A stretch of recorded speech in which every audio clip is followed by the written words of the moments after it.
We're live, pal. Merry Christmas, happy holidays, and welcome to Audible Interlude, a G.I. Joe podcast. I am your host, Dave West, codename Santa Troublemaker. And I am your co-host, Noel Wood, codename didn't think of anything fun and Christmassy clever, Crapshoot. And I am your Cobra intern that is part of Operation Krampus, codename Legion Cub. There's debate there. Krampus or Krampus or something else entirely? I like saying Krampus because I cramp people's style. Oh, look at that little fella. We're ruining your Christmas, G.I. Joe. So I have always thought Krampus, but I interviewed years ago some guys doing a Kickstarter called Don't Cuddle the Krampus. And the guy said Krampus the whole time I was interviewing him. And I was like, well, he's launching a product. He must have done his research, but I don't know. I think it works either way. Yeah. Something German-ish. I don't know. That's right. Welcome to our Christmas special. We have quite the extravaganza planned for this live stream tonight. Thank you so much, everybody, for joining us.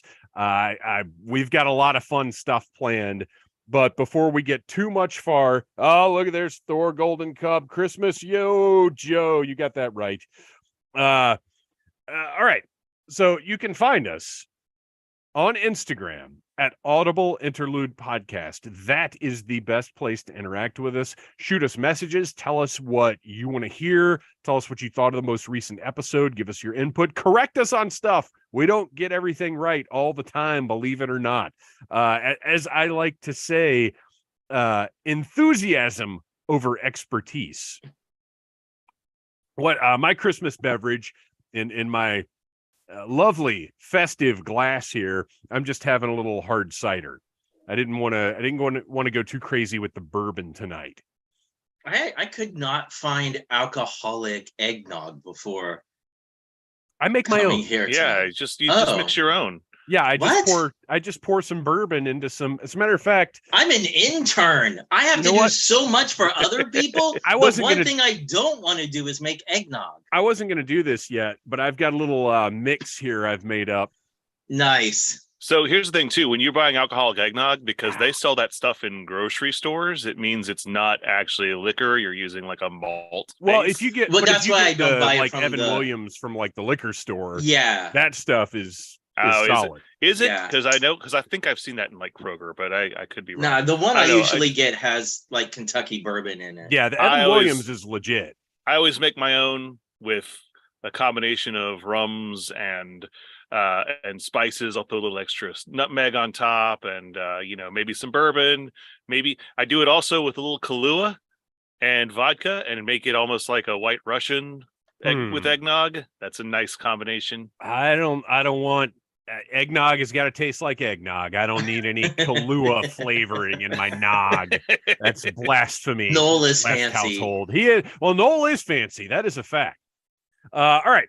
So, what do we got? We got Needless Things YouTube channel. That's where you are right now. Please like, subscribe, tell your friends about Needless Things, because tons of toy reviews all the time. Python Patrol, Dusty.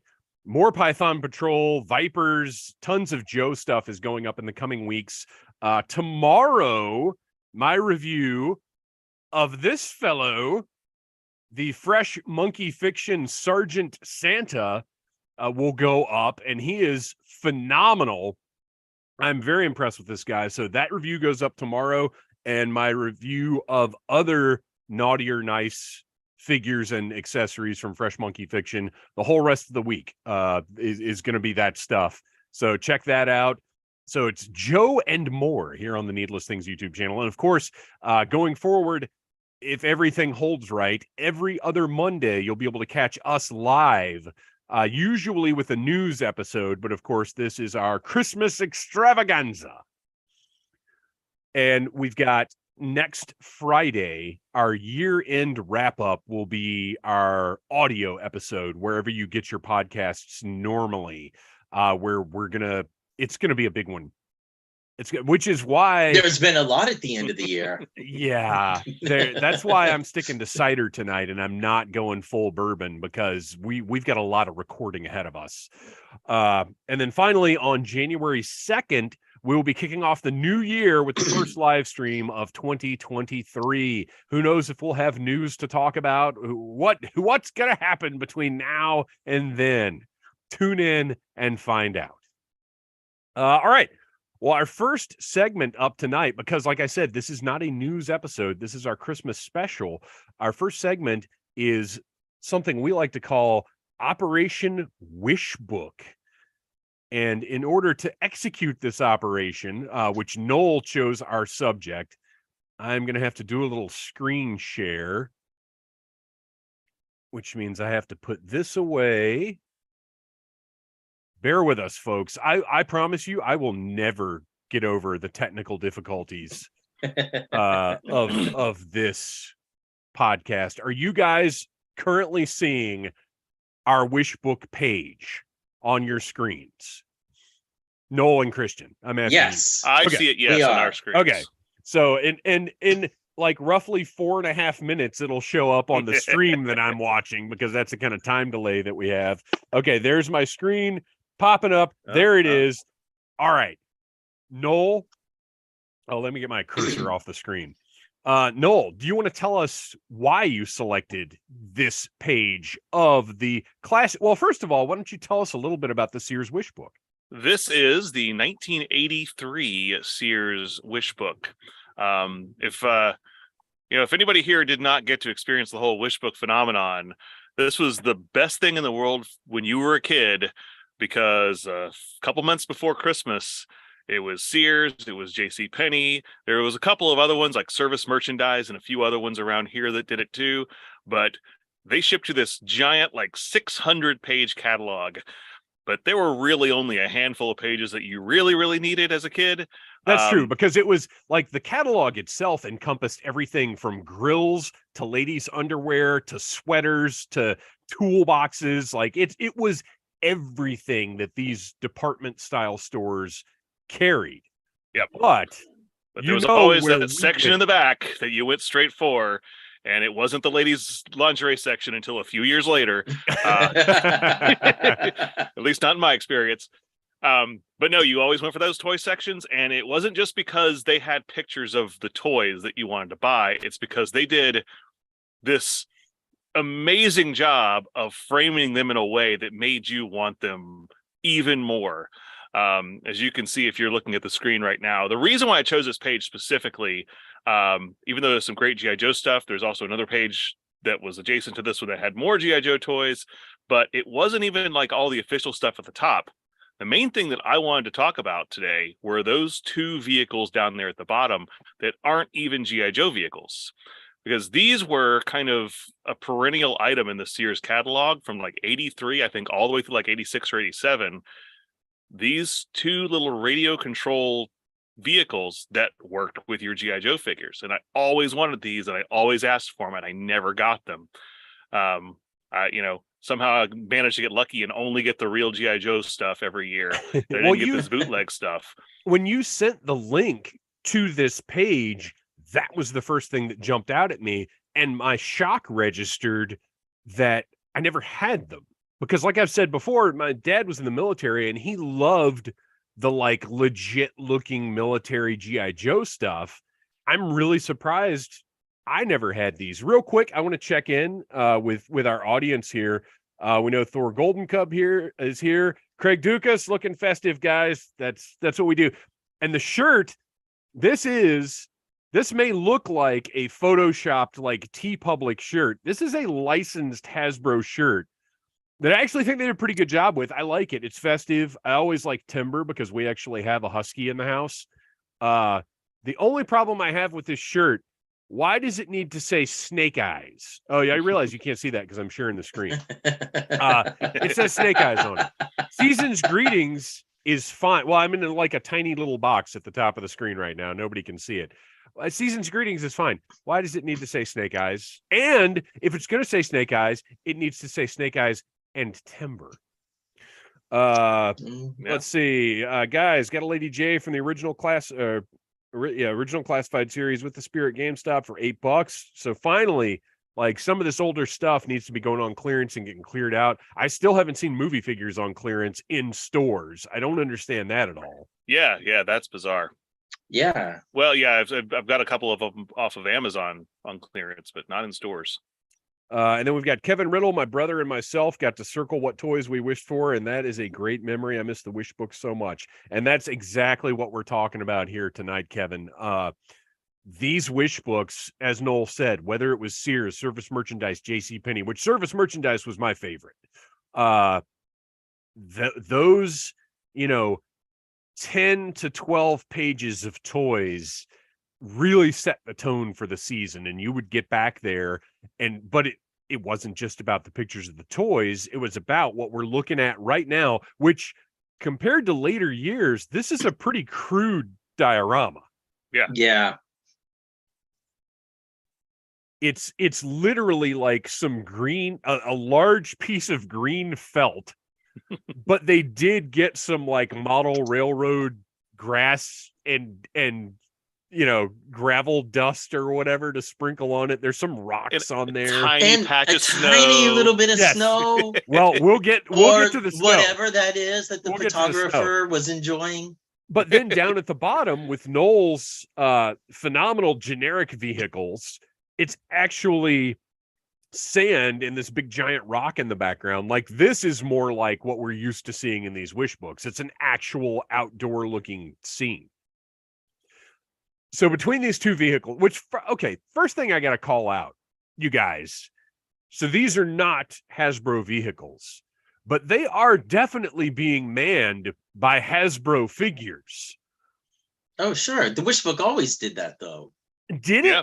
Yeah. Even in the Star Wars section, whenever they had like nondescript bootleg space vehicle, there would always be a stormtrooper or a Luke. There'd be like Space Crane with laser, right? But it would have a stormtrooper and Luke Skywalker. I didn't remember that at all. I love that. Yeah, and I'm sure that there's like a little fine print on here that says like figures not included with this listing. Oh, there is. But what's interesting is at the very bottom, if you can look at the print, and guys, I can't recommend enough the website that you find this on. Oh gosh, I don't have the link. I can't. It's wishbookweb.com. Wishbookweb.com. It's an archive of all of the old wish books. I think it's only Sears though. Yeah, it's mainly Sears. There's a few others, but like for the years that we really want, it's all Sears. Right.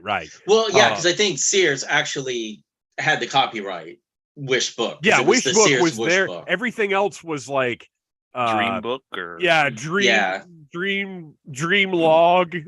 Dream that you will own this when you're 40. Thought ledger or whatever, some variation. So yeah, this tank and this Jeep, which by the way it's a licensed Jeep. Yeah. Which I didn't realize, because if you can see, I'm sure you guys watching right now can't see this, but the fine print at the bottom, it says Jeep registered trademark of Jeep Corporation and is used with permission. Yep. And they also recommend Die-Hard alkaline batteries, which by the way, garbage. Duracell. I haven't gone off on a battery rant here before. You know who owned Die-Hard at this point? Bruce Sears Willis? owned Die-Hard. Oh, well, that makes sense. Yeah. No, Duracell's the way to go. Do not use Energizer batteries in any toys of any kind. And when I say any toys for the adults watching, I mean any toys. Don't use Energizer. They will actually burn up the motors and whatever it is, the electronics and whatever it is you're using. Energizer are bad batteries. Use Duracell, copper top all the way. So the Jeep and the tank, first thing I said to you when you sent this in the chat, this tank makes the Mobat look like garbage. I don't completely share your sentiment. I am a Well, fan we can discuss that. But so, it is a very nice tank. Now scale, it's not really small. to scale, right? It's small. Well, the Mobat's not to scale either. Though. No, there is I think the Mauler is probably the closest to a scale tank we got in G.I. Joe, but even that is half the size of what it should be. But this is a very small tank, but as far as the look of it, the treads look great. I prefer this design, honestly, to the Mobat. And this has an actual remote control as opposed to having to push the turret around. Yep. Yeah. Yeah, and like I didn't own a lot of remote control cars when I was a kid, and when I did, I often got those ones that like went forward in a straight line, and then if you went backwards, they just turned. Yeah. They didn't actually go in reverse. They just like. I got like one good Tyco RC vehicle at one point in time that actually went in all directions, and it felt like I had the greatest. Like I felt like a rich man the day that I got that thing. Well, the best one I ever had was the Crossfire, but I didn't appreciate it because it didn't fit in with G.I. Joe stuff. Which I mean, the fact that you even had the Crossfire, it's not even one that I even remember ever seeing in person when I was a kid, because I don't think they actually put it with the G.I. Joe aisle. No, it was in the RC. It was in the, like, you know, when you went in Toys R Us back in the day, and all we do is date ourselves on this show. That's it. That's what we're here for. We're all mid-40s dudes. So yeah, Toys R Us back in the day, you know, they had the video game aisle that consisted of little paper tickets. Mm-hmm. And then they had the RC aisle that had the paper tickets, but it had all the remote control boats, cars, whatever behind glass. And the Crossfire was in that aisle. It was not in the G.I. Joe aisle, even though it came with the figure. What's the driver's name? Rumbler. Yeah, he's terrible. But yeah, that's where that was. But yeah, I got it for Christmas one year. I'm sure old Saint Nick saw it and was like, whoa, that's cool. That's going to be really fun for me to drive when little David gets sick of it.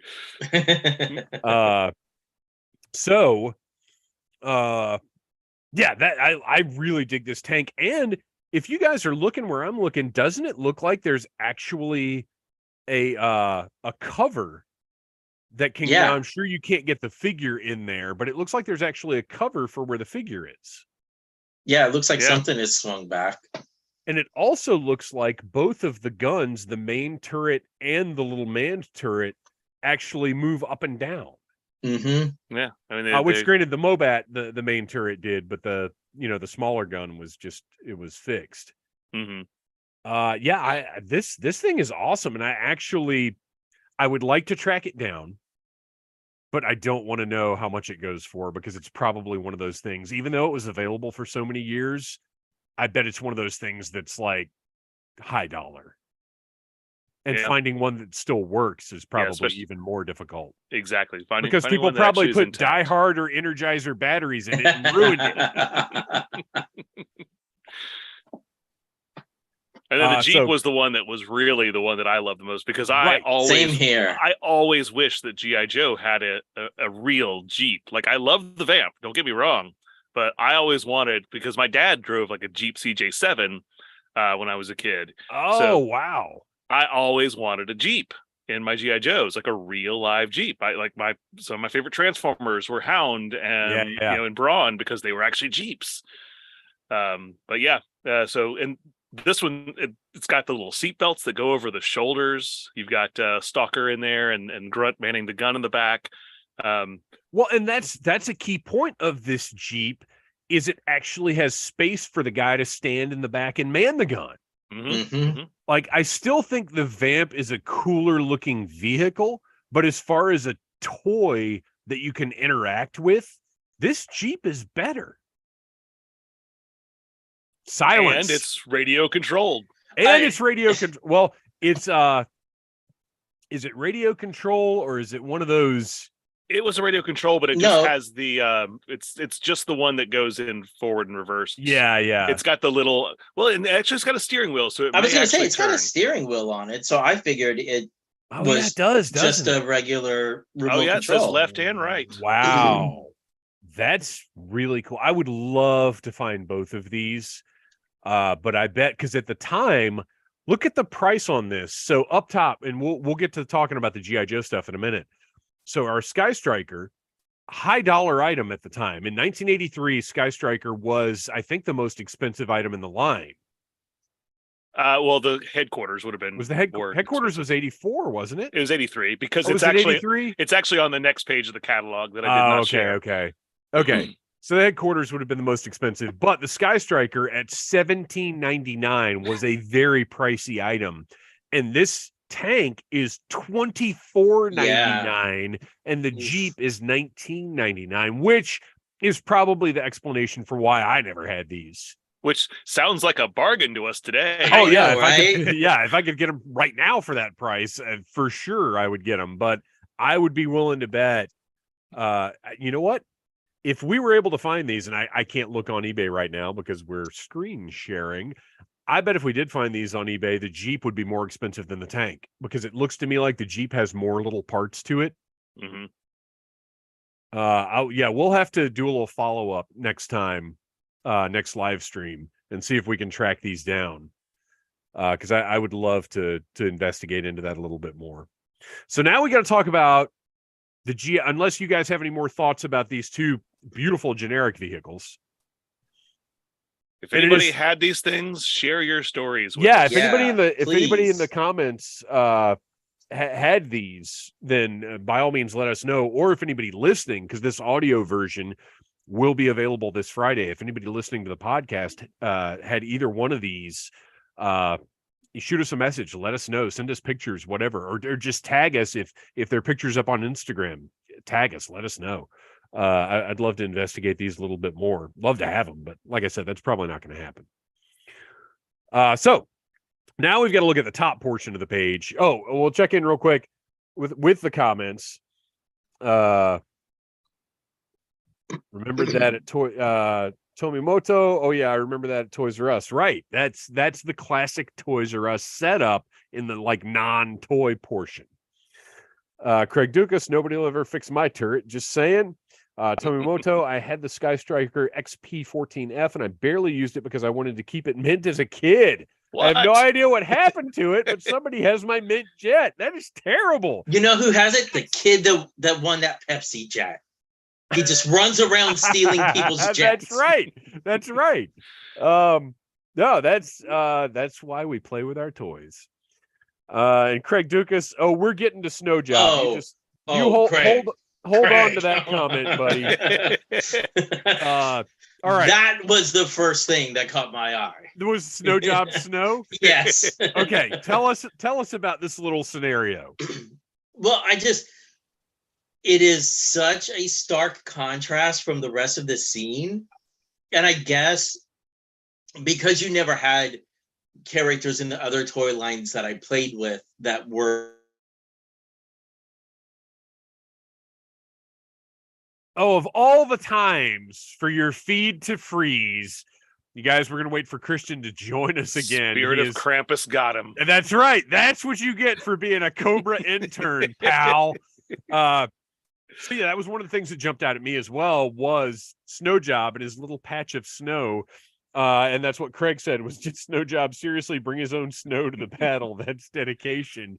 And that's the kind of guy, as I pointed out a few episodes ago, Snow Job, the very best G.I. Joe of all time, in my personal opinion. It is also at the bottom of the page, so you never know. Right below that could just be all snow. Everything beneath this is that's not generally how snow works. Well, Cobra got up there on top and cleared out all the snow. Oh, they had no, Blowtorch didn't come along till the next year, so never mind. All right, so as an adult, what jumps out at me is that Sky Striker. That just looks like, and clearly it has its own inset, like they're drawing attention to that, and it is on this page the high dollar item.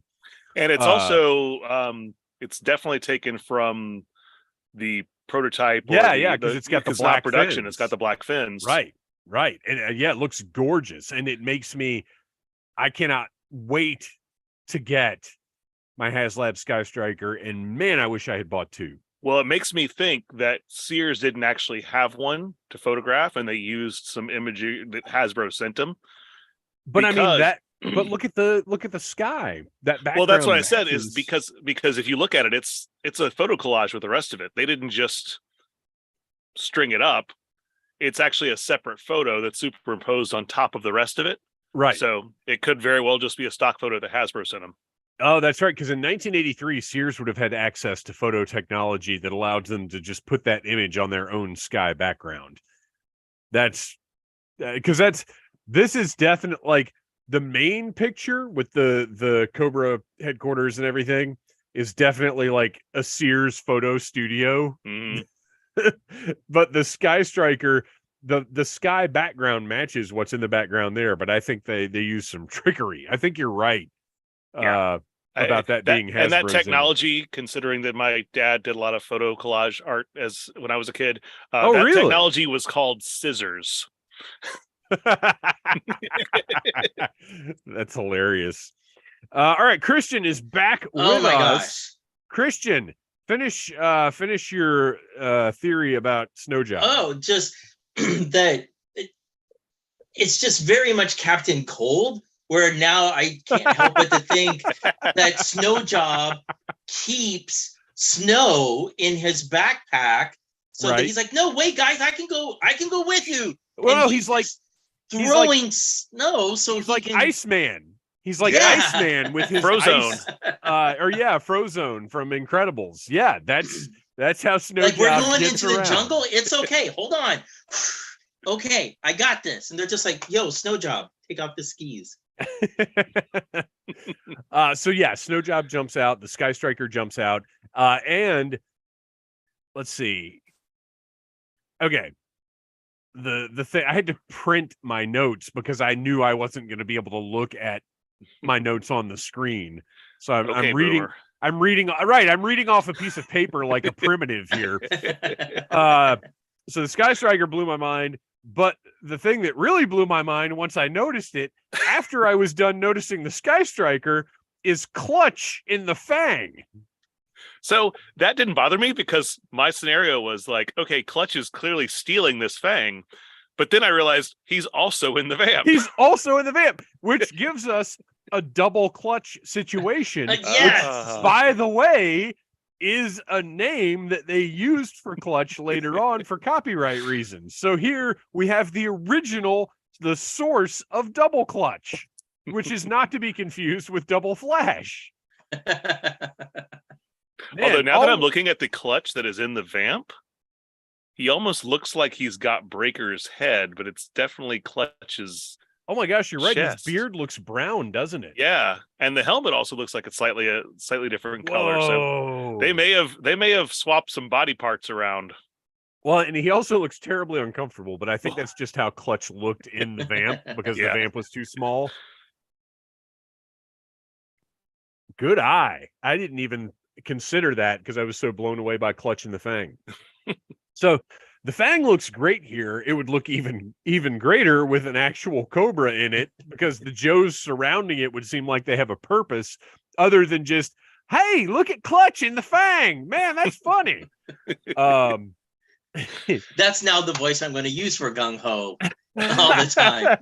That's the voice of like 40% of the Joes in the Sunbow cartoon, including Clutch, even though he's from New Jersey, which I never understood. Right? Yeah, that makes no sense whatsoever.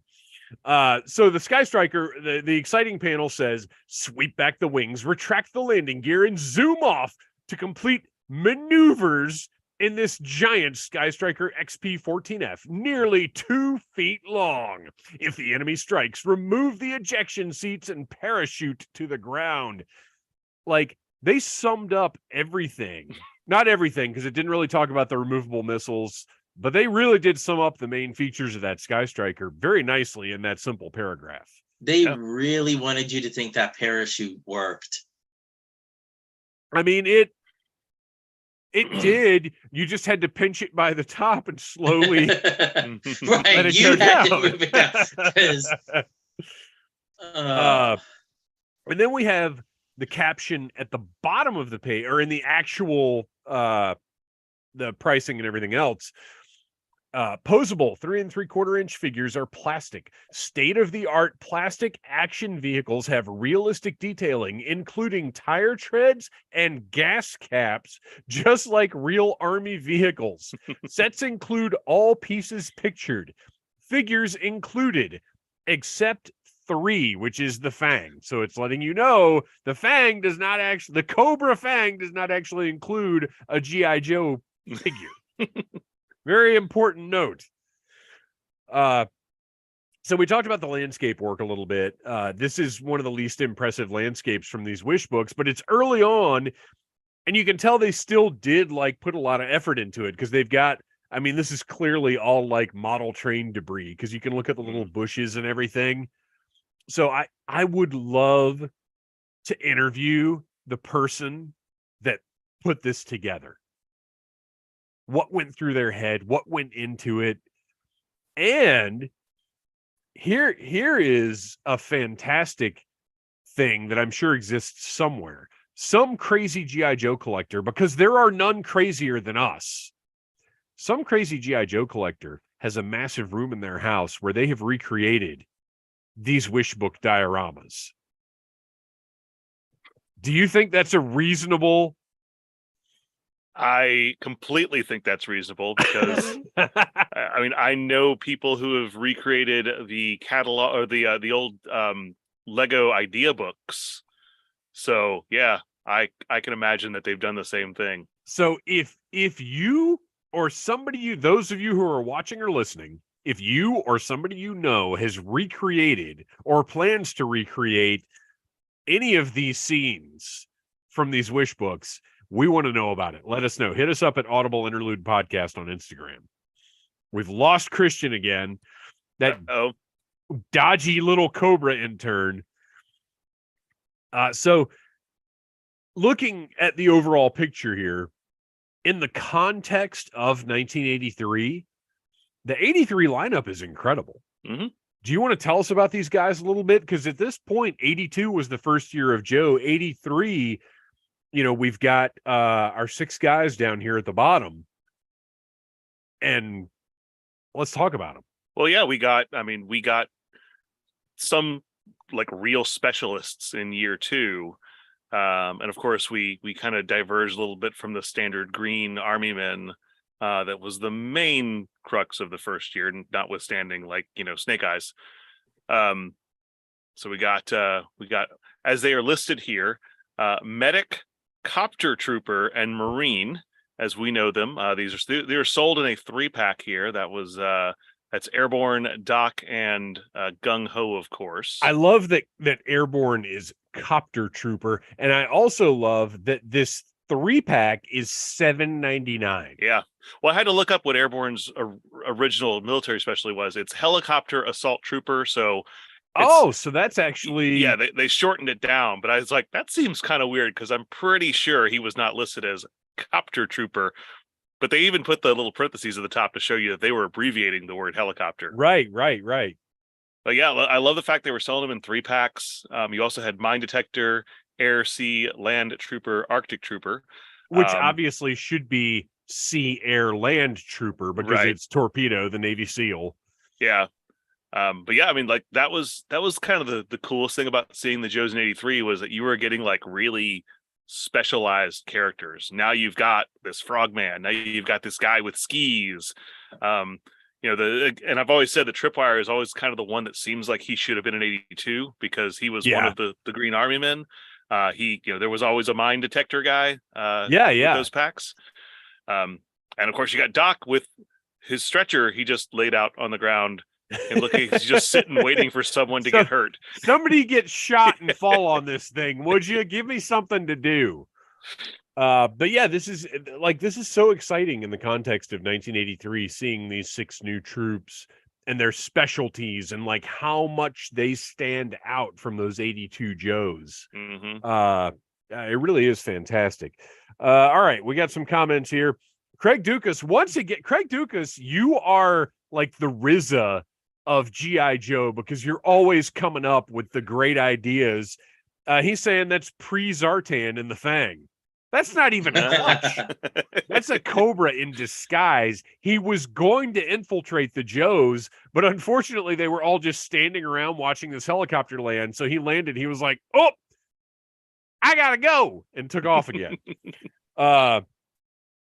Todd Bratchard, Yojo Christmas indeed. And we've got a lot more good Christmas stuff to come. Tomomoto, I need that jet back. By the way, is it known? Okay, this is a great question, and I don't know. He's basically asking about production numbers. Is it known how many G.I. Joe figures of the original line are out there? For example, Super Mario 3 sold 17 million copies, which means it should be easy to find. I would love to know the production numbers of I mean, all Joes really, but certainly the first few years would be very interesting to see how they adjusted, what was initially out there, how many are out there in the world still, or potentially out there in the world still. That'd be good information to have, and I don't know that it's out there. I mean, somebody somewhere maybe knows it, but I don't know. That's a good question. We might do some follow-up on that on the next news episode. Thor Golden Cub looks like a 1960s layout rather than a 1980s layout. That's actually a really good point.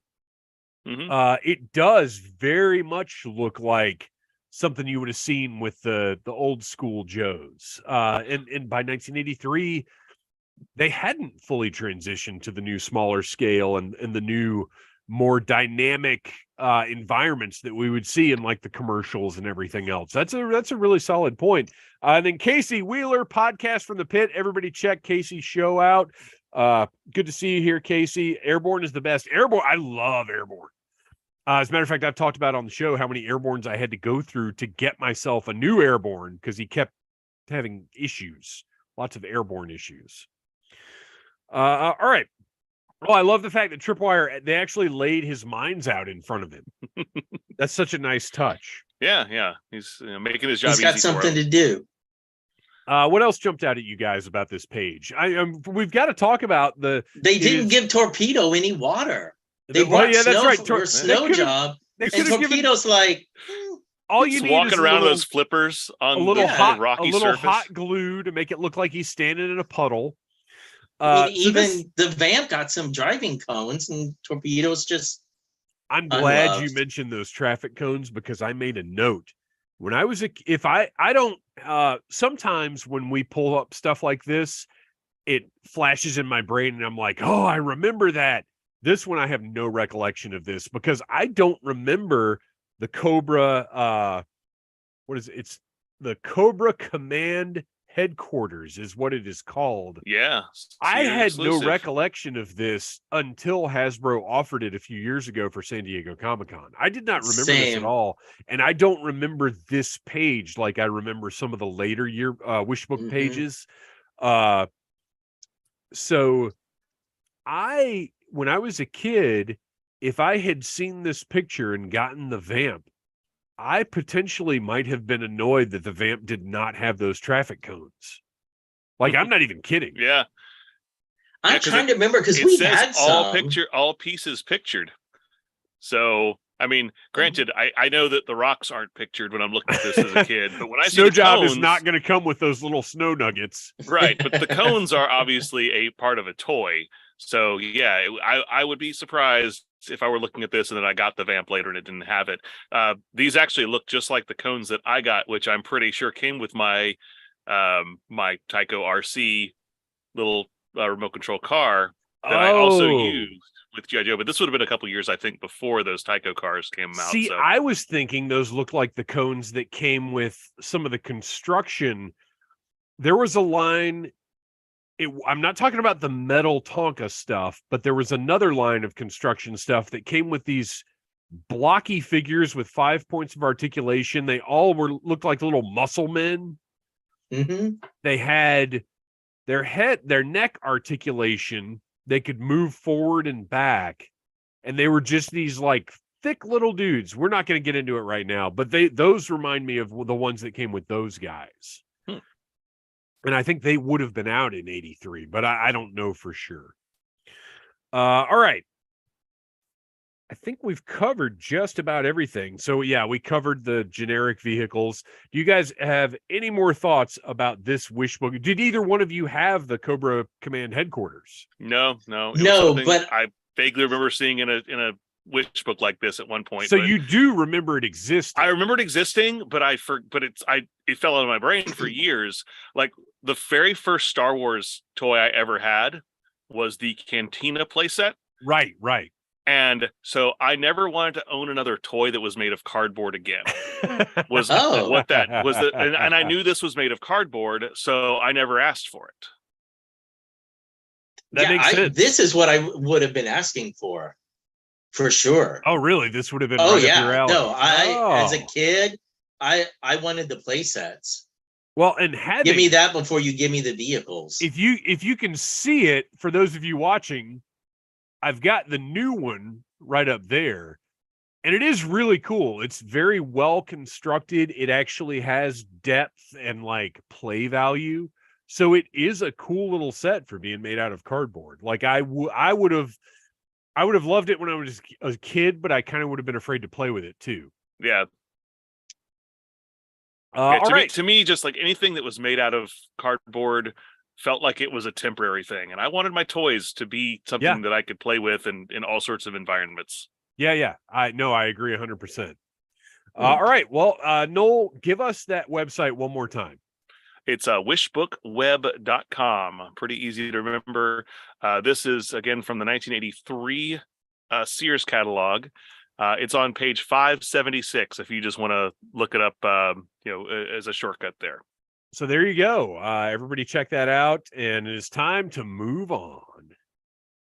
Stop share. Now it's just our big heads again. Which, since it is, Noel, why don't you show us because your sweater is kind of off screen. It's not as apparent as my gaudy shirt. Look at what you've got going on here. So this is another officially licensed sweater. It says Cobra Enemy, of course. This was actually available, I think, at like Beal's outlets. I saw people finding them last year, and I went to a couple of those. I don't have a lot of them around me, but I went to a couple of them looking for them, and I never did spot them. But I kind of bit the bullet and bought this online about a month ago, and I had to confirm because I had to find, like, we were talking about this right before we started recording the show tonight. I had to make sure this was actually a sweater and not just a sweatshirt, because a lot of these will be just sweatshirts. Usually, though, they won't have the full sleeves if they're a sweatshirt. Right. But this is it's got all of your favorite Cobra heads, including the Crimson Guardsman. That Baroness is horrifying. Yeah, yes. The Baroness, the first time I looked at it, I was like, is that Peter Criss from Kiss? So, but, whatever. It's a fun Christmas sweater just to add to my collection. All right, we got some more comments. Craig Dukas, Torpedo is just waiting for the snow to melt. That makes sense. That's why he's right there in the snow job vicinity. Yes. Rolls around in the mud like a dolphin pig. Nerdy Laser, what's up, Rich? Thanks for coming in. Better late than never. Love the podcast and YouTube shows. Good to see you, Rich. Thor Golden Cub, chats have been invaded again. Oh yeah, we've got beautiful girls here. I kind of doubt that. To be honest. I'm a pretty lady. Rich Murphy, hi guys. We have follow-up. Rich Murphy, those cones come with the Sears RC military Jeep below. It came with 5. Well, then why didn't they put them with the Jeep? Right. Well, they did, just the wrong one. That Jeep didn't need to be plussed up any. That Jeep was great right out of the box, but they looked at the vamp and they were like, $19.99 US dollars in 1983. You want to know you're getting those cones with it. Those cones were $5 of that price. All right. As Sexbot has bypassed the Colgate Invisible Shield. I don't even know what that means, but it's accurate. It's accurate. All right. It's time for our next segment, which is called All I Want for Christmas is Joe. All right. I do want a lot for Christmas, and it's all G.I. Joe. What we're going to talk about here are our 3 personal G.I. Joe wish lists. Realistic or not, we are going to list our wish list one item from Classified, from Super 7 Ultimates, from Super 7 Reaction, from HasLab, and from Hasbro O-Ring. And we're just going to go through and talk about what we would like to see from each of those ranges of G.I. Joe product. Now, I am well aware there is more G.I. Joe product out there than just that, but we're not going to talk about Forever Clever kits. We're not going to talk about Funko Pops. There's so much Joe. We're going to focus on the main ranges. So we're going to start with classified. That's the way to go. I'm going to kick it off. And last year, I said I want a Dr. Mindbender. Now, stained shoulders were not among the features that I mentioned. But we did get a classified Mindbender, and aside from that, it is a fantastic figure.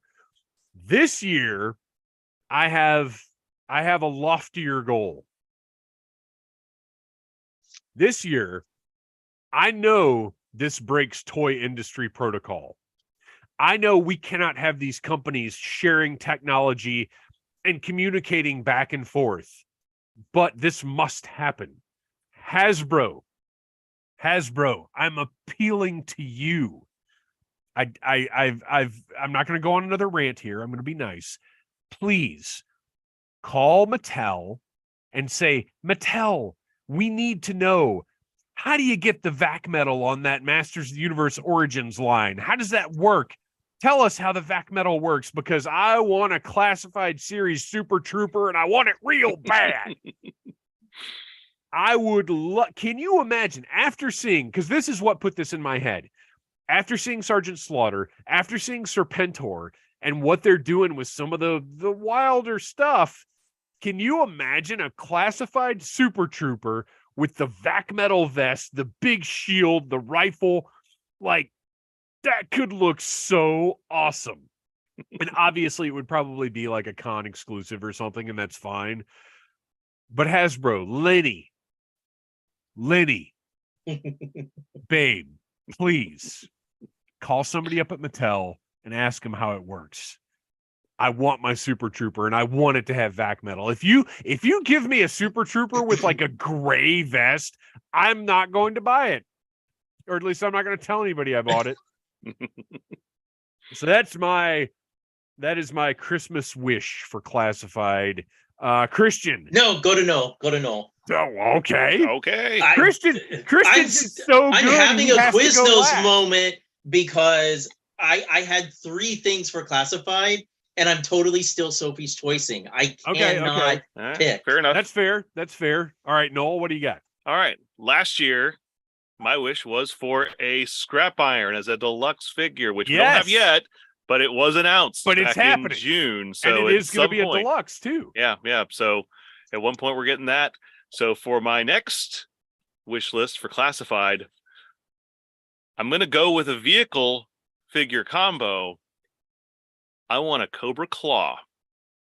Oh, okay. We discussed our wish lists already for classified, for both the Real American Hero era and non. So I wanted to avoid something that I already mentioned before. But this is a Christmas wish, which is a whole different level. Well, so I didn't want to do anything that I covered before. So I want my Cobra Claw. It's one of my favorite vehicles. I think it's a size that you can get away with doing in classified scale at a reasonable price at retail.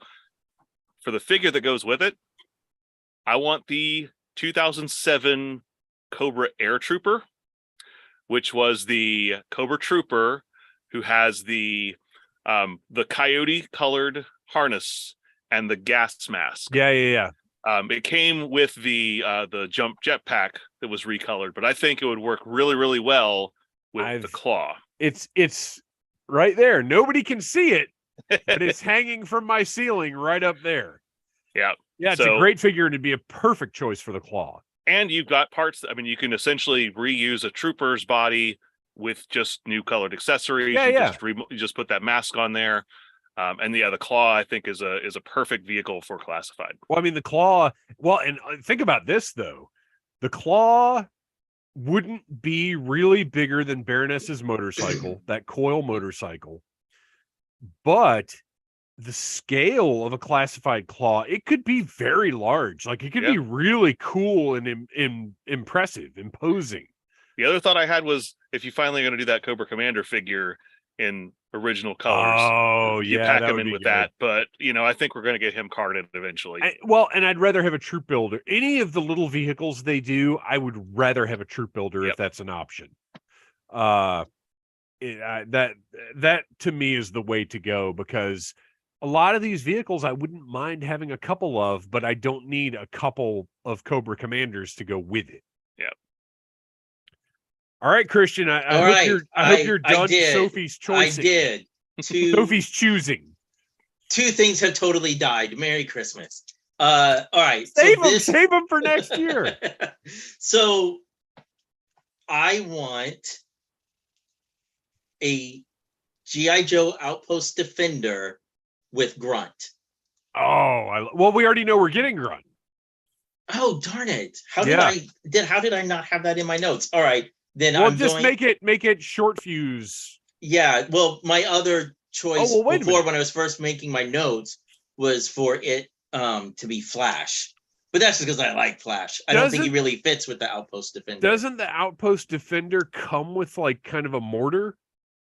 Yeah. Or am I thinking of something? Yeah. Yeah. So make it come with short fuse. Fair enough. That'd be perfect. Yeah, that would be absolutely fantastic. And again, that's something I would really love to see is deluxe sets that incorporated those smaller like playset world builder things with a figure. Right. I think that would be a great way to go. And you know how Hasbro likes to make things deluxe. And I figured that still is keeping in the price range where you could keep it on the shelves inside a store.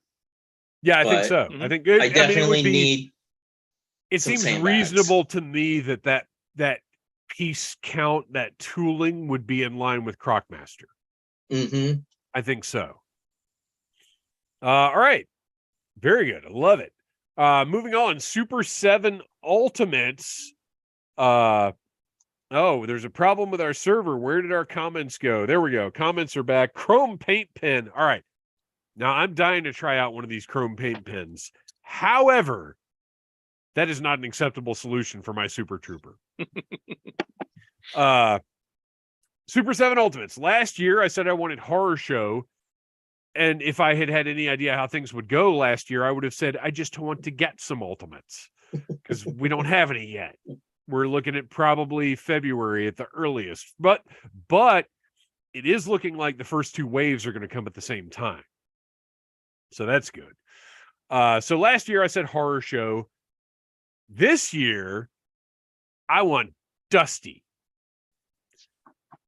I want Dusty because if you are a fan of the Needless Things YouTube channel and you watched my review of Dusty, you know I was less than impressed with the classified Dusty. So I want a great Sunbow Dusty figure with that green camo detail, translucent lenses on his goggles, because that's something Super 7 would do. Gloved and ungloved hands, because if you look in the cartoon, he had both at different times. He would have to come with the Cobra Commander's balls that we've talked about so much on the show. And this is where Super 7 could really swoop in and deliver an incredible Dusty. His helmet, he would have an all-plastic helmet and a helmet with the soft goods. Because Super 7 has done that before. They do it with Splinter. That's like a thing that they do, is provide a soft goods option. So yeah, I think the Super 7 Ultimate Sunbow Dusty would really, really be cool. Yeah. Kristian. Okay. So this, unlike Noel, I don't care if I repeat some things, because when I want something, I want it, and I want it now. Everybody hasn't listened to every episode. That's true. But I also this was the hardest one for me, actually, because I kept going back to what do I think Super 7 would just completely knock out of the park? Yeah. That maybe would be cool in classifieds, but not in the same way that Super 7 could. And guess what, folks? We're not sticking with a real American hero. Oh, no. Oh, no. I want Super 7 to give me a standard / Eagle Eye 1960s Ultimate Joe. You lost me. I'm out. I know. It's what I do. But I want, obviously, it's the same scale. Like it would fit in with all of the other Ultimates. Right. But all the accessories, it Oh, would be a lot of the stuff that came with the packs from the original Joes. you got And me back. give me the alternate head that has the sideways glancing eye, so I can get my eagle eye effect. And that's an automatic buy for me. You just like a good side eye. Hello. But I also, I don't know. There's an element of those classic Joes, especially in the abundance of accessories that came with them, that it just really screams out to me. So yeah. No, I'm back in. You're right. That's and Super 7, no flocked hair, none of that. Just give me regular sculpted. Now hold on. Why wouldn't we get one head, just neutral, regular, one head with the side eye, and one head with the flocked hair and the beard? Okay. That's a very Super 7 thing to do. I could be on that if I had options. Yeah, and you know, though, I mean, that's what they do. They'll give you exactly. Options. I'm on board with this. This is fantastic. All right, Noel. All right, wrap it up. I'm going to underwhelm because of all of these lines, this is the one that I'm least interested in. Right. The Ultimate Joe stuff. I think they're great, but for what they are, I just don't have the room, and they cost a little bit more money than I'm willing to spend on something I'm not going to have room for. But going with the idea of characters that have a distinctive look in Sunbow, the one that I came up with was Wild Bill. Yes, I'd love to see a Wild Bill done in that scale with that kind of posability and those colors. As far as accessories go, I was trying to look for like little Easter eggs throughout the series. Maybe Wild Bill had some fun stuff. I mean, obviously you're going to have the hat that can be removable. Maybe you do two heads, one with glasses, one without glasses. Did he ever not have his glasses on though? I don't know if he ever had his glasses off on the cartoon or not, but maybe one with like a headset, like they've been doing with the other Joes. Well, yeah, you could do that. And the other thing I was thinking of too, although this is not Sunbow related, but they did release a Wild Bill that was close to the Sunbow colors that had the flight helmet with the scrap iron tube back at one point.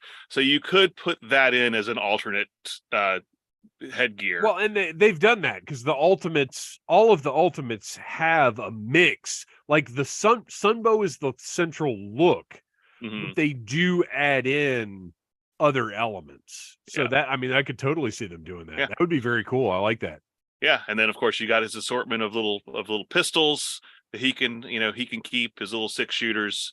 I love Wild Bill. I think he's way underrepresented and hasn't gotten a lot of really good figures. Yeah, I agree with that. And he was such to me anyway, he felt like such a central character in the cartoon. Yeah. Well, and in the comic. Mm-hmm. So I think we need better Wild Bill representation than what we've been getting. And I will mention we're not addressing Mezco and their 112 collective G.I. Joes because none have come out yet. I'm a little concerned about Mezco's welfare as a company in general. So we just aren't dealing with that right now. And also we just don't have enough time.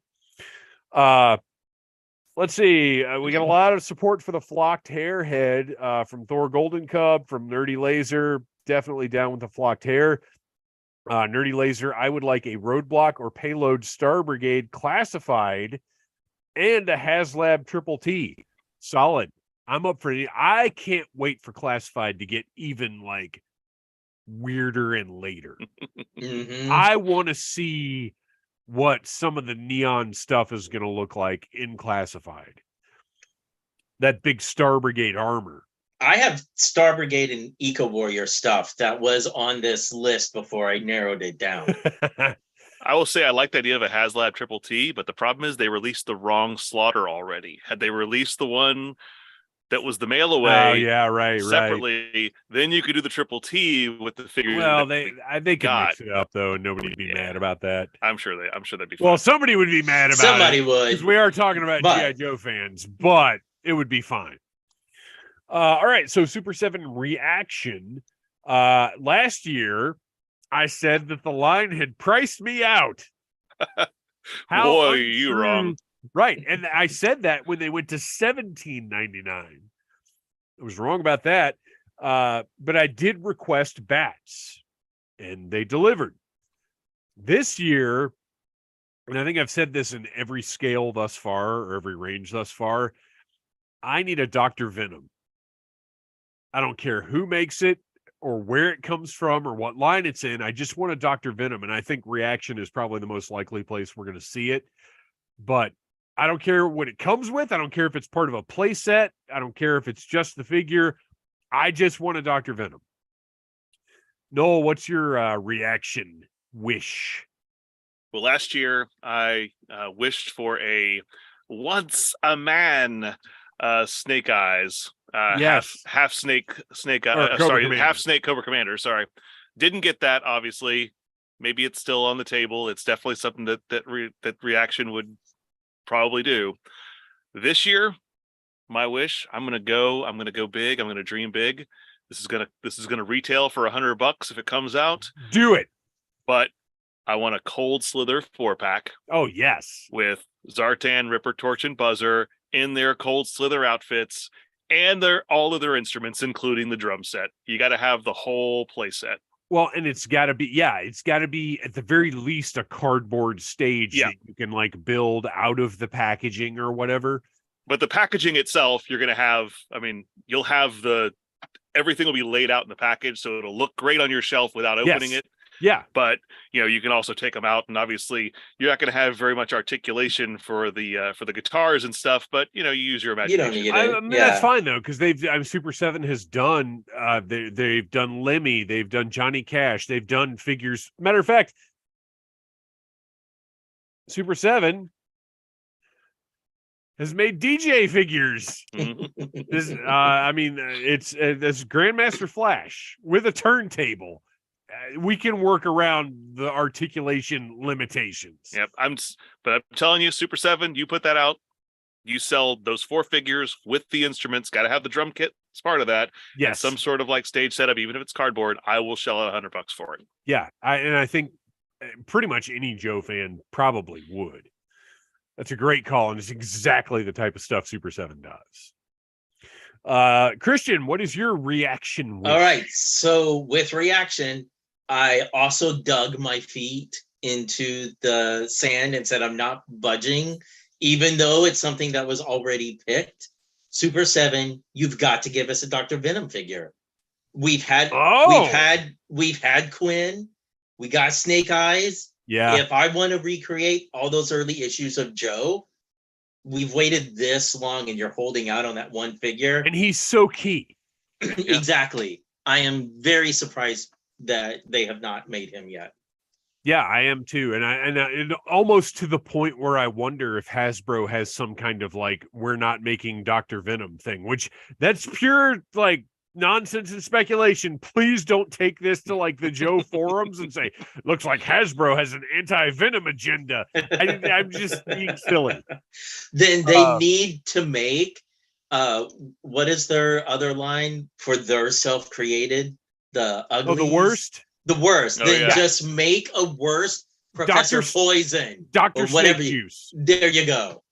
Just make Dr. Snake Juice and put him out there. Yep. I'm ready for it. All right. Thor Golden Cub, still waiting for the Satin Boy George Snake Eyes and Horn playing Shipwreck 3-pack, right? We all kind of thought that was a given. With the van.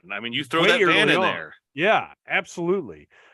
Kevin Riddle, Chef Roadblock in Ultimates. Chef Roadblock in the Hawaiian shirt that he had on in Red Rocket's Glare. Yep. Buy that in a second. Thor Golden Cub, I'm ready for Pythona, Nemesis Enforcer, and Globulus now that we have Serpentor, but which line would do it best? Look, I'll buy them in Classified. I'll buy them in Reaction. I'll buy them. I love Cobra La. But, well, I really like Cobra La as a concept. I love Cobra La toys. Classified would make incredible Cobra La figures. Reaction would make fun little Cobra La figures, And Ultimates would be perfect Sunbow Cobra La. They'd be very expensive, but they'd be great. I'll take them wherever they want to put them out. If Hasbro wants to do new O-ring Cobra La, like that are more Sunbow than the originals were, I'll take that. I will buy any, because look, whatever you think about Cobra La, they're super toyetic and they make great toys. So bring them on, any form. I don't care. I'll buy them. We lost Kristian again, but we will move on to one of the big boys of this, the HasLab. Noel. Oh, wait. Kristian is in the waiting room. He's coming back in. Yeah. He was so excited about the HasLab, he had to go run outside and get his notes and come back in. Noel, why don't you tell us your HasLab wish? All right. I was really going back and forth as to I had some ideas like where can I slot these in, because I want to put them in one of these 5 sections, but I don't know which one they'll fit best. So last year for my HasLab want, and this is still on my want list, Hasbro, I wanted that Cobra transport plane with the big snake head. Now, which scale? You got 3 3/4 inch scale. We talked about it. I actually went back and re-listened to what we're talking about. We were thinking like sail barge scale might be pretty good, but that's going to cost, I think we said 700 last year. That's probably gone up to more like 800 by this time. But so that was my wish last year. Along those lines, I thought about this as actually a potential Ultimates figure. It wouldn't be to scale with the rest of the Ultimates, but it would be cool to have it at this scale. But now I'm switching my vote. This is my HasLab from the same episode. We got that Cobra transport. I want the giant Cobra Kaiju. The big snake head. Now, there have been third parties that have done these. I saw one of those at Joe Fest, and I was like, I didn't even know this was a thing. Yeah, there was a third party that did it. The thing cost $450, and it was pretty impressive, but still, I want an official Hasbro one. I'd love to see that, because with the Hasbro one, you do your stretch goals and all that. You got the figure itself. It's at 3 3/4 scale. It's going to come with Major Blood and a couple of troopers. And then as you do your stretch goals, you're adding the Joe characters you're interacting with. You're adding your Lady J, your Gung Ho, your Shipwreck, and of course your Weather Dominator component that they're all battling over. And then if this one's successful, then you pair it with that giant god figure that it was fighting with in the big kaiju battle. the big statue thing, right? Yeah, with the 6 arms and the my gosh. I would, and look, I know there are people that would scoff at the marketability of that, and they're probably right. I would buy that in a second. I love that. I think the kaiju figure would probably get funded if it had a reasonable goal set. That one might have a little bit more trouble. Yeah. The statue might be a little bit of a stretch, but I would love it. Hey, I figure 3 3/4 scale, you could probably do this at about 14 inches or so tall. Yeah, sure. And that's probably plenty big, and you could probably get away with it for. I mean, it's going to be entirely new tooling, but you could probably get away with something at that size for a little over 200. Yeah, I think so, because you wouldn't have to make it fully super articulated. It could have O-ring articulation. It doesn't need to be like the HasLab Sentinel. Right. And matter of fact, I would prefer it to have simplified, the same articulation as O-rings to go with the aesthetic. Mm-hmm. That would actually be very, very cool. Oh, yeah, that's a great idea. Kristian, what is your HasLab wish? Okay, so my HasLab wish for next year is give me a classified Dragonfly helicopter. We've talked about it on the show before. I think it's very doable. It would be a great, cool vehicle. Yep. And I specifically want version 2 Wild Bill in his cowboy, the blue with the yellow scarf in the Really? pants, as opposed to, I know, because usually I'm all about, I want the green military look. For some weird reason, though, that is my preferred Wild Bill. But we can get Cavalry Wild Bill with the Dragonfly, and regular Wild Bill can be in the main line. In the line. Yeah, there true. you go. So obviously come with the missiles, the gun, but your stretch goals would be the alternate version of that gun, the winch, and the last stretch goal will be a version 1 Scarlet in her unitard outfit. The same way that the Hiss tank gave us the version Cobra 1 Commander. Cobra Commander. Well, maybe you do Scarlet, but she's in like the purple and orange, and that way you can release the actual version 1 Scarlet in the main line. But this one also has to have the short hair, no ponytail. Yeah. Like absolutely. straight on, just like the original version of Scarlet. The mainline release, just like Zorana, has hair. Swappable, Switch out. One with the ponytail, one with the short hair. And because this is so much bigger, I didn't want to get crazy with the price, because it's going to be really jahonkin big. I mean, it's going to be $350 at so, least. No electronics. Needed. Just put all of that into the vehicle itself, and how about the spring-loaded rotors? Yeah, I don't know. What do you guys think? Because with it being that large, that's gonna be a bigger deal making that mechanism work. I don't know. There's I don't think it's necessary. Part of me that says, as adult collectors, is that something like you get it, you do your review of it, and then you're like, okay, because once you hang it from your ceiling or on your display, how many times are you messing with that action feature? And that's going to be 3 feet in diameter, probably. Right. Yeah, how would you even make that? You couldn't even hold it far enough away from yourself to make the thing work without cutting your head off. So we don't need the mechanics in the classified Dragonfly. Not necessary. Good call. I love that. And like I said, we've talked about it before on the show, and I can just visualize how awesome that thing would look. Yeah. I love the idea of the chin turret being interchangeable. Like that's a stretch goal, having different parts there.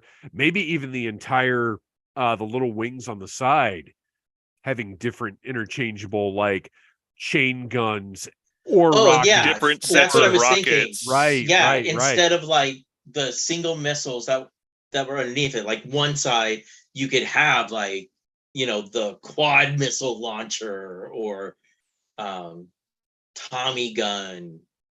And I was saying you could throw in Airtight as a stretch goal, but I think he deserves his own main line, and we don't need more than one airborne. He does, for sure.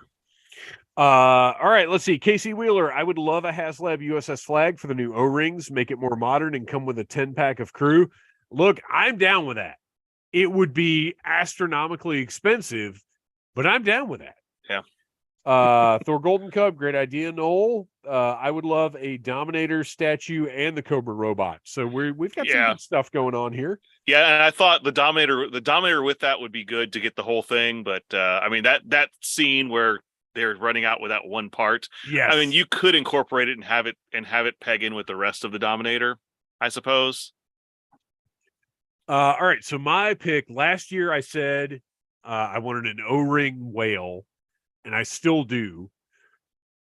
But we can 1,000% count on another classified HasLab. Beyond a shadow of a doubt, that's going to happen. It's just really difficult to predict what Hasbro thinks would be successful and enticing. And my call is for the Snowcat. I think it's unique enough. I think it's interesting enough, because we've talked about the Mobat or the Mauler before, but the problem there is there's no sizzle whatsoever in a tank. The Hiss had sizzle. It's unique, it's wild, it's interesting looking. If you offer up a Mobat or a Mauler, it's like, oh, it's a big tank. And in most collectors' recent memories, you could go to Toys R Us and buy a 1/6 scale tank for $60. A tank is going to be a hard sell, I think. You need one of the Joe's unique vehicles, and the Snowcat, I think, fits the bill. And I think it has enough going on to warrant a HasLab. You have the moving treads, you've got lots of projectiles, lots of spots to carry troops, which I think is an important thing, lots of interactivity, lots of play value, the potential for upgrades. You could have interchangeable turrets, those ski torpedo or ski pedos. Well, I don't know. Torpedoes. Torpedoes. Different things there. And then, the biggest feature of the entire Snowcat, the windshield wiper. Thank you. Imagine how awesome that windshield wiper would be in a classified in a 1/12 scale. And if it's Incredible. electronic and it actually moves on its own. Sure, why not? Hey. And then also, on the HISS tank, they did the deal where they sort of had the turret underneath because they know like the classified HISS tank opens up because they knew when we were kids, we all used that back for storage or whatever. Snowcat has a similar feature where that back panel, I used that for storage. That back panel came off and you could put stuff inside the body of the Snowcat.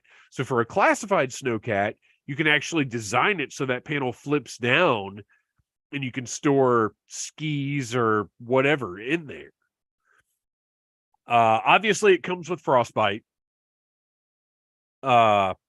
Add-ons, you could have the different turrets, different things to put where the ski pedos go. I like Iceberg as a potential expansion. Although you could obviously get his own figure in the main line, but you get snow themed troops. What about Duke in winter gear as a stretch goal? Yeah. And then Quick Kick in winter gear with frozen fudgy bars. See, so we're on the same page because I had it was between this or the Dragonfly. My stretch goals for it, because this was your other. This was my other pick. No kidding. Yeah. Oh wow. Yeah. Okay. So great minds. I know how much you just love and adore decals, because my stretch goal for the Snowcat, No. My stretch goal is you also get Tiger Force Frostbite and the decals to turn your Snowcat into the Tiger Force. Oh, I don't Snowcat hate that. if you want that. But that would be like, that would be so difficult. It's an easy choice for me, but I don't. That's hate why that I exist, idea. to make the collectors That's make hard why choices. That's why you love side eye so much, is because you get the side eye all the Right. time for your wacky suggestions on this show. I don't hate that though. Wouldn't it be great if they could do, how you can take your car and get some like advertisement wrap put on it? Oh yeah. Wouldn't it be great if they could do that for like Joe vehicles? I mean, I'm sure that's how Tiger Force works in the first place. Yeah. And Python Patrol is a little more technology involved in there. Right. Python Patrol actually serves a purpose. Tiger Force is literally just, we're going to make these tackier. Well, and you can also you put out the Snowcat. Now you have the mold. If Target is still doing Python Patrol a couple years down the line, then you can release the Tiger Cat as a Target exclusive. And Target will have it online for 5 minutes. And then when it does show up in the stores, it'll immediately go on clearance and nobody will ever see it. Yep. Good job, Target. You're great. All right. Time to wrap it up with our wish list. Oh, wait. We got some more comments here. What do we got? We got O-Ring. We got O-Ring. We've got O-Ring, but we've got more comments from the people. Thor Golden Cub. I could go for a mass device. I've got the modern era mass device that they made, but I would not mind it a little more Sunbow accurate from Super 7. I wouldn't mind an updated, like, better mass device in some form. Yeah. Tamamoto, what's the next upcoming con for you guys? To the best of our knowledge right now, it's Joe Fest. We will see what happens. We're Let putting your out conventions know you want us. Yeah, if you want to see us at a convention, contact the convention and tell them that you want us there. We'll, all three of us, like, we can figure out travel, and we can certainly do what we do anywhere. Yeah. Uh, and there's some, like, there's Toylanta and Joe Lanta. I think that we would probably fit in with either one of those. Toyland is coming up in March, and then Joe Lanta will be, I believe, is it July of this year or August? Oh, did they move it? Probably Yeah. Wise. Well, yeah. So Toyland is the one that's coming up next, up in March, and they moved it to a much bigger place. So hey, yeah, that's easy for at least two of us to get to. Right. Well, except for the fact that I'm working that weekend, but other than that, very accessible. So yeah, if anybody watching, anybody listening, if you want to see us at a con near you, it's not up to us, it's up to the con. Let the con know, and then let us know you let the con know. Nerdy Laser, $1.99. Is that, do you give us money? Can you give us money on YouTube? Is that a thing that just happened? What? Did he give us a super chat? Thank you. If that's the case, thank you. That's awesome. Yeah, look at that. There's a little dollar sign on there. Awesome. Laser. Thank you. I didn't even know that was a thing that could happen. Yes. Thank you, Nerdy People Laser. People can give super chats. MegaCon Orlando would be sweet. MegaCon Orlando would be incredible. If you know somebody at MegaCon, tell them, hey, there's this podcast that you guys should bring on down. And again, let us know so then we can apply or whatever. But yeah, tell your local con or whatever that you want to see us, and we will do our best to get there, because we love doing this, and it's so much better. That's why we're live streaming now, so we can interact with you guys, so we can talk to you guys, and it's even better when we can do it in person. But as of right now, Joe Fest and Dragon Con are the only two that are, like, pretty much certain on the schedule. Outside of that, we'll keep throwing out feelers. All right, O-Ring wish list. I'll kick this one off again. Last year I said Zap, just because I want to zap with thumbs very badly. I hate to be, you guys, Kristian and Noel, you guys are free to persecute me for what I'm about to say, because it is I normally adhere to rules very well, because generally I'm the one that makes them. I feel bad for what I'm about to say, but I just couldn't come up with anything better. Any 82 to 86 vehicles will make me happy. I can't, like, I literally can't narrow down anything that I want from Hasbro's new O-Ring. One, because we don't know what their plans are going forward, or even if they have plans going forward, although I cannot believe that Sky Striker is going to arrive to us and Hasbro's going to have nothing to add to it. You know what I mean? Mm-hmm. But we don't know anything now, but I want something Stinger-esque at least every quarter. And yeah, make a Vamp Mark II, do it, put them out. Yeah. But I just, give us some vehicles, show us some dedication to this O-Ring line. And I still have faith that it's going to happen. I don't think it's going to be anything like Masters of the Universe Origins, but I do think once that Sky Striker starts shipping the next live stream, I still believe that they're going to have announcements about O-Ring. And hopefully it's not that it's dead. But that's my wish, is I want some good O-Ring support. Noel, what about you? Last year, my wish was for Eels. I said I wanted a troop builder. That was one I started with. We got troop builders, but not Eels. So still waiting for that one. Really just so that I can get all the accessories that Right, all mine right. are missing, because that's the thing. As I got some Lucille's, but I want some Lucille's. But I do want Lucille's? some Lucille's. We've all watched Arrested Development, right? Watch out for that Lucille.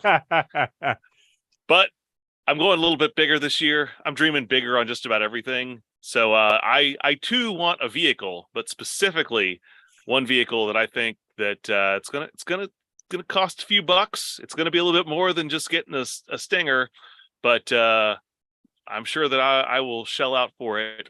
I want a brand new Tomahawk. Ooh. I want it to come with all the stuff that the original Tomahawk came with. Sure.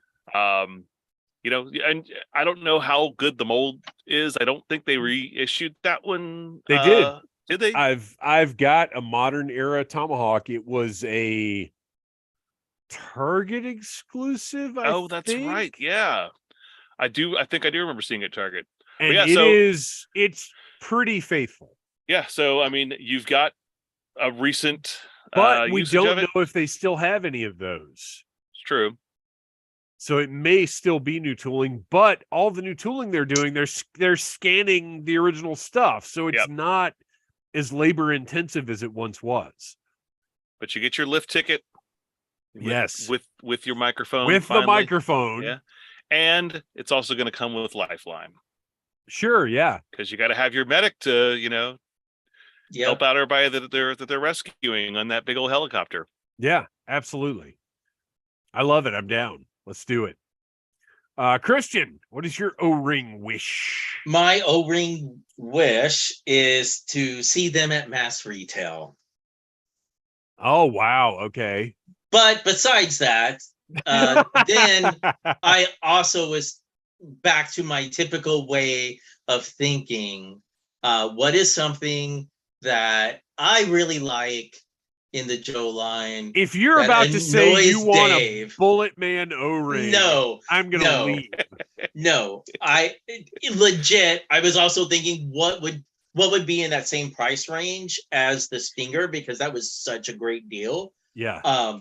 And honestly, I want a Skyhawk.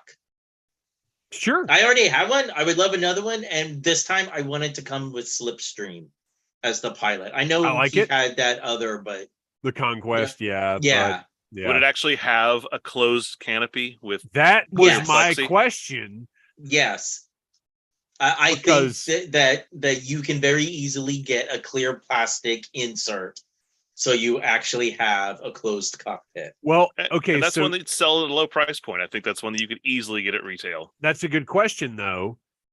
For that canopy, is it all clear plastic and they paint No, or it's a clear insert? It's a clear insert. The all clear plastic that's painted, you're just inviting it to get scratched and then I feel like that's janky. I feel like that's what the modern Skyhawk was, though, and I think it's fine. Yeah, it is. I'm looking at it right now, and it's all clear plastic and it's painted and it's fine. Although I do think it would look better if it's a clear insert. The texture is, it's so much better when you do it that way. But it's this is for Christmas. This is for Christmas. So that's they gotta put a this little is more your effort Christmas into wish. it. You're right. You're right. And you're not asking for something huge. You're asking for a Skyhawk. This is is comparable price point to what we just got with the Stinger. Okay. Comment. Thor Golden Cub, $3. You guys do not have to do. Thank you so much, because anything that you throw out there like that is going to this show. It's going to the podcast. It's going to production. It's going to hosting, whatever. We appreciate the heck out of it. That's very, very generous. Thank you guys. Kevin Riddle. Oh my gosh, I almost accidentally responded to a comment. I'm not trying to do that. Kevin Riddle, free ketchup and mustard for Sky Striker. They've got to do ketchup and mustard now, right? Like they're done. They already made them for the Cobras. They have to just repaint them and offer them on HasLab. And they're not giving them away for free. I think we can pretty much guess that. But at least put them up for sale on HasLab, preferably not for $23 or whatever that It'll is. be 40. Don't worry. Add Airborne to the Tomahawk. I like that idea, or with a Dragonfly, whatever. Airborne, it would be well, but here's the thing: Airborne he's a great release unto himself. Yeah. Like you could put him in anywhere and I'd be happy. Nerdy Laser, maybe not a topic for tonight, but a future episode. Why are there still Snake Eyes movie G.I. Joe classifieds in the wild? Believe me, we talk about that on almost every episode. We have no and they're still answers. getting new stock too, because they'll clear out and they'll show back up and again. They come back in. And then Nerdy Laser again, are they not clearance out? Or are they still being shipped? It looks like they're still being shipped, which is terrible. All right. Well, that they grossly overestimated the appeal of that movie. But that's what happens. That's why the market is so messed up. And we're not going to get too deep into this right now, but everybody attaches so much value to media tie-ins. And that's part of what's messed up the toy market. But we're not getting into that because it is time to move on to knowing is half the bauble or knowing is half the Christmas babble. Knowing is half the bauble. Hashtag Team Bauble. Is bauble really that Christmas oriented though? I don't know. It's not bad. You're not wrong, but I don't know that you're right. When I hear bauble, I think of the little round ornaments. So when I hear bauble, I think of like just a rand. I don't relate it to Christmas. Tell us, people, in the comments, how is Tomimoto? Thank you so much. You know what? I feel like chat. I feel like we. This is a family show. I'm not going to tell you what I'm relating this to right now, but I feel like we should be hearing a little dinging bell every time this happens. All right, let's move on before we get too deep into things. Knowing is half the bauble. All right, Noel, why don't you kick us off? This is the segment where we take a little bit of time to talk about anything. It may not even be G.I. Joe related. Yeah. Or even really toy related, because since it is going to be Christmas related, which is what I decided to keep to for this one. So this is actually, I moonlight as a trivia host. Moonlighting strangers. At one point in my life, I would. Do you work with Sybil Shepherd? Yeah, Sybil Shepherd. It's all about Mr. Pesto. What are you talking about? Oh my gosh. Forget Sybil. I didn't care about Sybil Shepherd at all. I had such a crush on her. Mm-hmm. That's why I watched Recess. Everybody tune in next year for Moonlighting Interlude, the new podcast we're launching. And anything that got Curtis Armstrong work back in the 80s. Oh my gosh, right? Yes. Free Booger.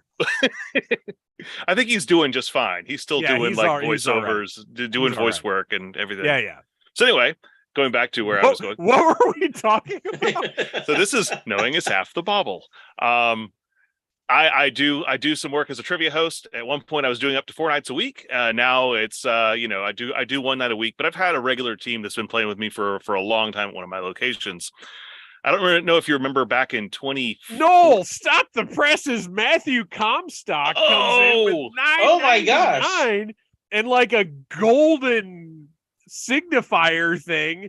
This is amazing. You guys are fantastic. Thank you so much. We really do appreciate this. We wish you all of the Christmas cheer. This is fantastic. All right. And look, every time Cobra leaves the base, we lose an entire air wing. Every time a bell rings, Cobra Commander loses an entire air wing, and every time a bell rings, Noel gets interrupted.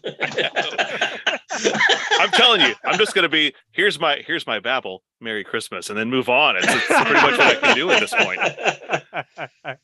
Anyway, so we'll go back into my story. Where was I? Regular team of mine that's been playing for years. Back in like 2014, I don't know if you remember, there was a little thing that came on Adult Swim that was called Too Many Cooks. It was a little short. It went super viral.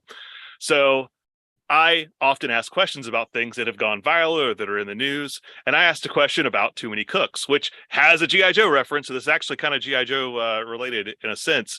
So as I'm asking it, my regular team comes up and one of the guys is laughing and he goes, "That's the guy who made it." So the guy, his name is Casper Kelly. He's the one who wrote and directed Too Many Cooks. And he's one of my regulars on Wednesday night. He plays like every other week on my Wednesday. So I found out through this team that he has produced a feature film. It is a Christmas movie. It is currently available on HBO Max. It also debuted on Adult Swim, I think like 2 weeks ago, and it's called either Fireplace or Adult Swim Yule Log. Oh, you yeah, can find Adult it Swim either Yule Log. name. Yeah, if you haven't got a Shane- chance to watch it, it's fantastic. Yeah, It's a great little Christmas movie. But my buddy Shane Morton worked on that as well. okay. Have you Yeah. gotten a chance to watch it yet? No, I haven't. It's really fun. It goes into some kind of deep topics that I wasn't expecting. Yeah, Some deep subject matter, but I've heard it's a lot. yeah, but it's it's very high concept, especially at the beginning. Apparently, the way he wanted to make it was a lot more avant-garde and high concept than what actually was going to be acceptable. But it's cool. Check it out. It's just something that hey, if you like Christmas horror movies, this is one to throw onto your collection. Yeah, Adult Swim Yule Log it's available HBO Max. I need to watch it.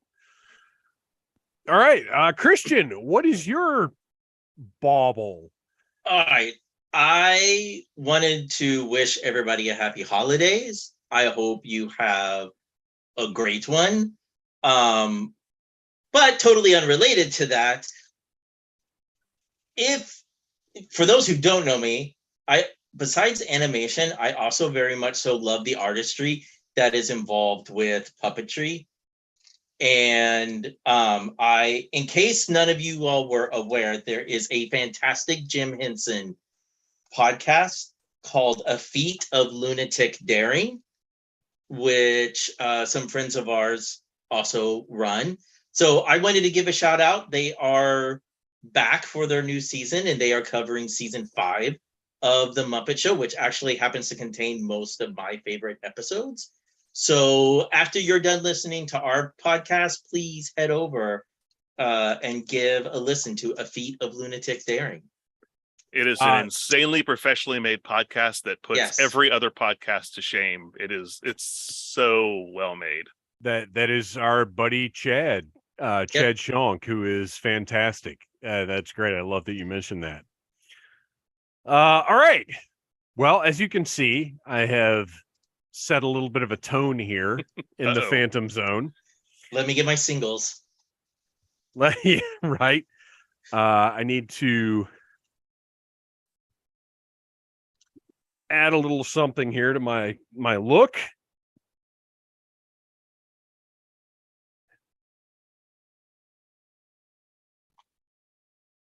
And I need, before I proceed any further, I need a little nog chug. Little nog for your noggin. And swallow. Oh, that's the stuff. You know what? I think. Hey, look who showed up in our chat. Who showed up in our chat? Chad J. Shaw. Oh my gosh! Whoa! That was. Well, Chad. Wow. You can indeed pay us, as people have been doing. And while I'm setting the mood here,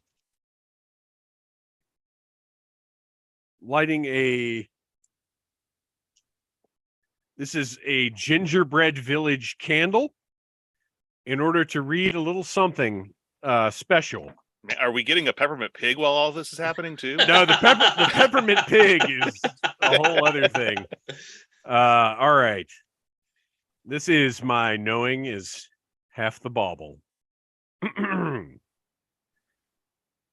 I really didn't think about the fact that I was going to have to read in the dark while I was doing this. So everybody bear with me. 'Twas the night before Christmas, when across Cobra Island, Not a trooper was stirring, the hiss tanks were idling. The prisoner was chained in the dungeon of the fort, soon to compete in the arena of sport. The dreadnoughts were nestled all snug in their beds, while visions of chocolate donuts danced in their heads. And Baroness in her corset and Destro with his mask had just settled in for a long winter's nap. When out on the shore there arose such a clatter, Cobra Commander sprang from his bed to see what was the matter. Away to the security monitor like a flash he flew, screaming at the televipers to bring up a view. The moon on the waves of the surging ocean revealed a new method of bringing the Joes in. When what to his wondering eyes did appear but a sleigh full of Joes in full battle gear. With a grizzled old driver so burly and thick, the commander knew in a moment he must be Saint Nick. More rapid than eagles, his strike team they came, and he whistled and shouted and called them by name. Now Scarlet, now Snake Eyes, now Bazooka and Alpine, on Lowlight, on Gung-Ho, on Beachhead and Lifeline. To the top of the beach, to the top of the wall, now fire away, fire away, fire away all. As leaves that before the wild hurricane fly, when they meet with an obstacle mount to the sky. So up to the Terrordrome the strike team they flew, with the sleigh full of Joes, and St. Nicholas too. And then like a thunderstorm the commander heard on the roof explosions and gunfire of the assaulting troops. As he drew in his head and was turning around, through the door St. Nicholas came with a bound. He was dressed all in camo from his head to his foot, and his clothes were all tarnished with ashes and soot. A gleaming M60 he had flung on his back. He looked like a mad Viking just poised for attack. His eyes, how they glared, his trigger fingers so itchy. One false move, Commander, and I might get a bit twitchy. He planted a boot in Cobra Commander's chest and kicked him to the floor and stepped on his neck. The stump of a pipe he held tight in his teeth, and the smoke it encircled his head like a wreath. His big weathered hands held a new M16. Tell me where he is, or I'll ventilate your spleen. He was angry and massive, a right deadly old soldier, and the commander knew he must comply if he hoped to grow older. The prisoner is held in the dungeon below. Now please take this key. Just get him and go. Claus spoke not a word, but went straight to the door, mowing down Cobra troopers as he descended the floors. As outside the Joe team made a battle.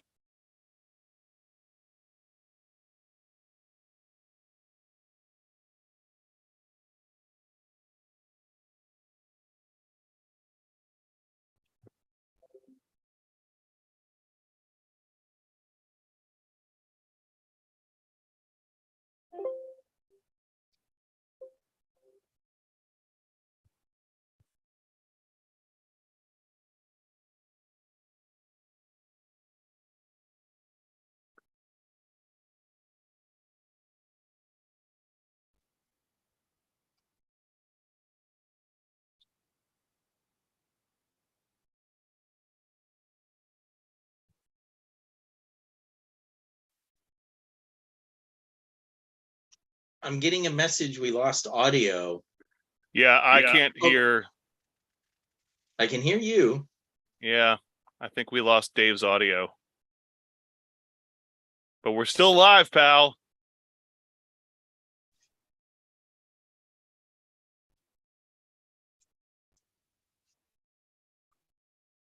Dave is laughing.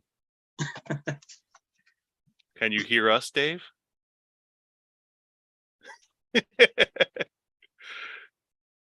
Uh-oh. It's a Christmas miracle. He is.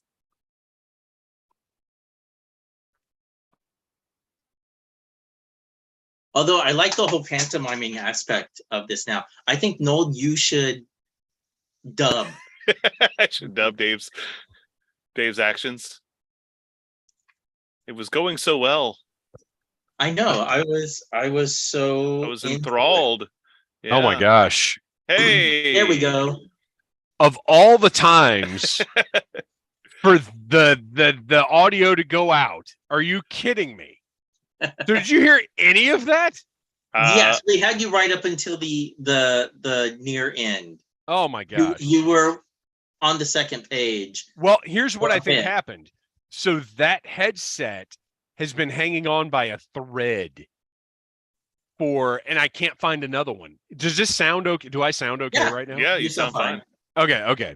All right. Well, I guess what the heck did I do? Hang on. Maybe the Krampus got him. Right? What was the old Bloom County Christmas special? A wish for wings that work. For 2023, I'm going to wish for tech work. Literally, like my crowning performance, the biggest moment in Audible Interlude history. And this happens. Unbelievable. All right. So where were we? Do I just do the whole thing again? I can tell you. Let me go back and see if I can figure out where it drops out in the audio. No, too late. Tamamoto already said you have to do it all over again. So that's what's happening. It's like seeing Weird Al perform Albuquerque. Well, and I want like this is, of all things, this is a video clip for the shorts or the Instagram or whatever. Yes, absolutely. So this has to happen. All right, let me relight and thank you, by the way, everybody, for bearing with us through that horribly embarrassing situation. I did get the note. It was very mysterious when you blew out the candle. So there's All a right. clip for the trailer. All right, so let's take 2. A visit from Sergeant Nicholas.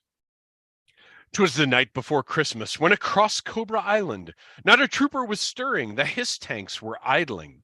The prisoner was chained in the dungeon of the fort, soon to compete in the arena of sport. The dreadnoughts were nestled all snug in their beds, while visions of chocolate donuts danced in their heads. And Baroness in her corset and Destro with his mask had just settled in for a long winter's nap. When out on the shore there arose such a clatter, Cobra Commander sprang from his bed to see what was the matter. Away to the security monitor, like a flash he flew, screaming at the televipers to bring up a view. The moon on the waves of the surging ocean revealed a new method of bringing the Joes in. When what to his wondering eyes did appear but a sleigh full of Joes in full battle gear. With a grizzled old driver so burly and thick, the commander knew in a moment he must be Saint Nick. More rapid than eagles, his strike team they came, and he whistled and shouted and called them by name. Now Scarlet, now Snake Eyes, now Bazooka and Alpine, on Lowlight, on Gung-Ho, on Beachhead and Lifeline. To the top of the beach, to the top of the wall, now fire away, fire away, fire away all. As leaves that before the wind hurricane fly, when they meet with an obstacle mount to the sky, so up to the Terrordrome the strike team they flew, with the sleigh full of Joes, and St. Nicholas too.